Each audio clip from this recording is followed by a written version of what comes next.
आज महाकुंभ बेलारे बुड़ पकाइबाकू प्रयागराज जिबे मुख्यमंत्री मोहन चरण माझी। मुख्यमंत्री फेरिबा परे बीजेपी कोर कमिटी बैठक बसिबो। एथिरे मंत्रिमंडल संप्रसारण नै चूड़ांत निष्पत्ति हेबो।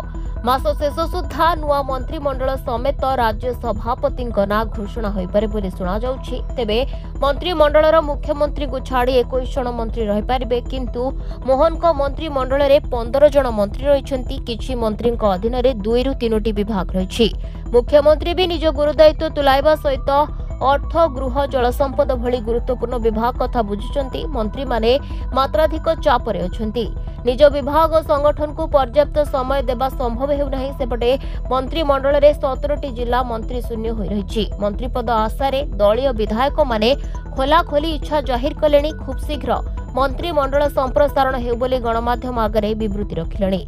तेबे मंत्रिमंडल संप्रसारण को नै दलीय कसरत शेष पर्यायर पहुंची। याकू नै दलर शीर्ष नेतृत्वक भितर आलोचना सरिछि। कोर कमिटी बैठक रे एहा उपरे आलोचना होईछि। तेबे खूब शीघ्र पुणी थरे कोर कमिटी बैठक बसिबो। एथिरे मंत्रिमंडल संप्रसारण सहित राज्य सभापति ना उपरे चूड़ांत मोहर बाजिबो। 21 जाक संसदीय क्षेत्र को मंत्रिमंडल रे प्रतिफलित कराइबा पई उद्यम होई पारे। तेबे एभली मर्मरे गत कोर कमिटी बैठक रे आलोचना होइथिला एवं एक प्रकार सहमति भी होइथिला। 8टी संसदीय क्षेत्ररू जणे भी विधायकों को मंत्री पद मिले नाही। एगुड़िक है बालेश्वर, कोरापुट, कलाहांडी, कंधमाल, कटक, केन्द्रापड़ा, भुवनेश्वर और सुंदरगढ़। कंधमाल संसदीय क्षेत्ररू शासक दलर 4 जन विधायक रहिछंती, किंतु जणे भी स्थान पाई नाहंती मंत्रिमंडल रे।